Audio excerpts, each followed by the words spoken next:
A 10-year-old boy has been identified now as the victim of a fatal boating crash over the weekend in BC. Lionel Hall died after he was hit by a speedboat while he was being towed in an inflatable tube in North Vancouver. Days later, family and friends are remembering him, and calls are growing for officials to do more in terms of boat safety.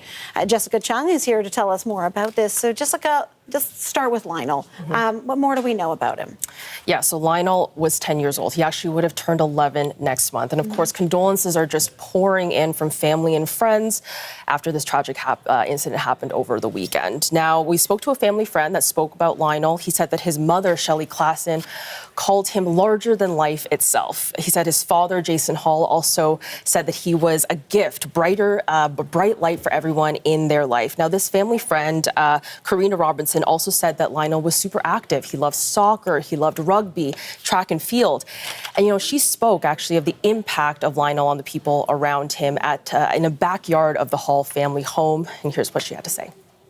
Lionel's light at 10 years of age was so bright. It reached out beyond groups, beyond his sphere of influence at 10 is so massive. And all the people that have even just shown up here, his friends, his little best friends, not wanting to, leave his energy, if you will. Now, this tragic incident happened on Saturday evening just before 6:30 p.m. at Kate's Park, which is a popular park. It has a boat launch nearby as well on the shoreline of Burrard Inlet. Now, Lionel was being towed in an inflatable tube with a second child as well when they were both hit by this speedboat. Lionel, unfortunately, died on scene.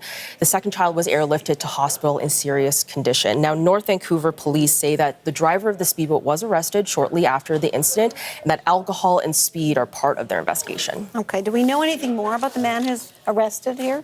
Yeah, so police did release this man on Sunday, the day after the incident, but they aren't naming him because charges have yet been laid. But it does seem that he has a scheduled court date at the end of August 27th. So this is a bit unusual because it's not exactly common that, a court date is scheduled when charges have yet to be laid. We asked North Vancouver about this, and here's what they had to say. Charges have not been laid, but that does not mean that charges aren't going to be laid at a later date. It's only because our investigation is not complete, and it's going to take some time. There's a number of offenses that we're investigating. One is operation of a vessel while impaired, criminal negligence causing death, and there could be more as the investigation unfolds. Yeah, so just some of the charges that we may see in the near future. Now, this man has been released under an unescorted temporary absence, or a UTA, which is essentially a short-term conditional release from custody. In this case, it's with a promise that he will attend court at the end of August. Now, in the meantime, the family is asking for answers, asking why the speedboat wasn't stopped prior to the crash. Now, the mayor of the District of North Vancouver, Mike Little, also says that he wants to speak with the Vancouver Fraser Port Authority, which actually we're going to speak with shortly after this. They're the authority that kind of, looks over this region. They're talking about beefing up regulations like tightening speed limits, maybe slow and fast lanes to kind of prevent something like this from happening in the future. Now, when it comes to that second child that was impacted in this incident, police say that they remain in hospital in critical condition.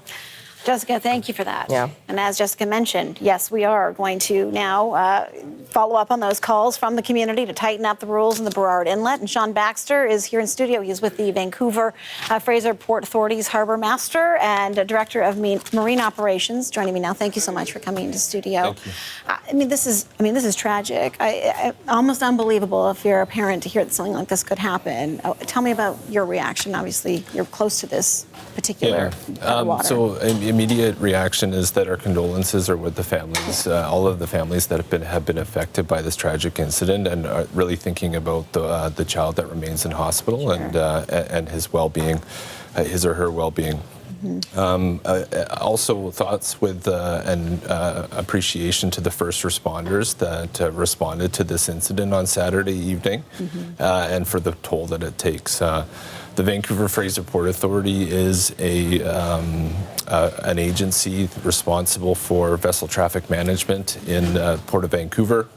Our role is to enable trade as well as ensure that the port's waters can be a safe place for everyone to enjoy. Yeah, and this particular, this part of water, the map made it look a little bit, I think, more narrow than it actually is. It's a pretty substantial piece of waterway. It is technically ocean water, am I right? I mean, it's an inlet, and it can have, there can be tankers in that particular area. There can be multiple tankers, in fact, but there also are recreation boaters.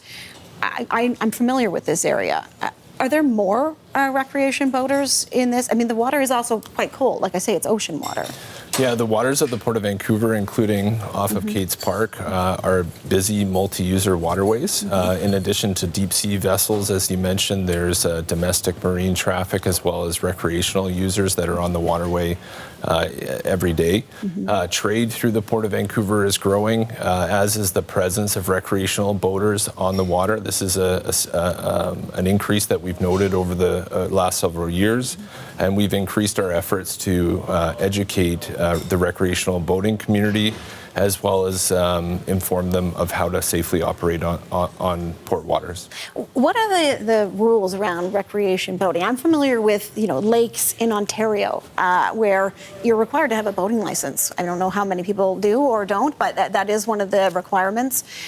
If people are operating a recreation boat, and we understand that from police it's possible that alcohol and speed is a factor in what happened here on the weekend, but to what end can somebody take a boat out onto these waters that are pretty busy with, both the tanker traffic and others who want to use this particular area? So there's rules that apply nationally to operation of vessels in Canada, administered by Transport Canada.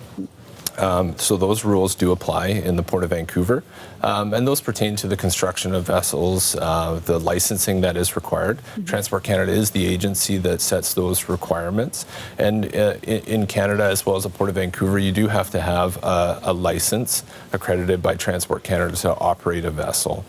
In addition to those federal and national rules that apply, the port authorities like the Vancouver Fraser Port Authority have additional practices and procedures that vessels have to follow on the water. And so we focus those efforts on areas where there's a convergence of different vessel types. We've established traffic control zones in busy areas like the first and second Narrows, and also in areas near to where this incident occurred in Indian Arm, for example, where there's an established speed limit that pertains to all vessels on the water. This is a difficult question to ask, but is there a safer, Kate's Park, this area is definitely recreation. It's an area that people will definitely be seen swimming in. Is there a safer part of water to do something like tubing or even recreation boating, given the tankers, given the amount of people who might be in there? What would your advice to that be? Or is this, this obviously should not have happened. Yeah, the key thing to remember is that for anyone that heads out onto the water, whether you're a recreational boater or if you're enjoying the water on a stand-up paddleboard, there are safe places that exist within the port, and then there's also hazardous areas that exist within the Port of Vancouver.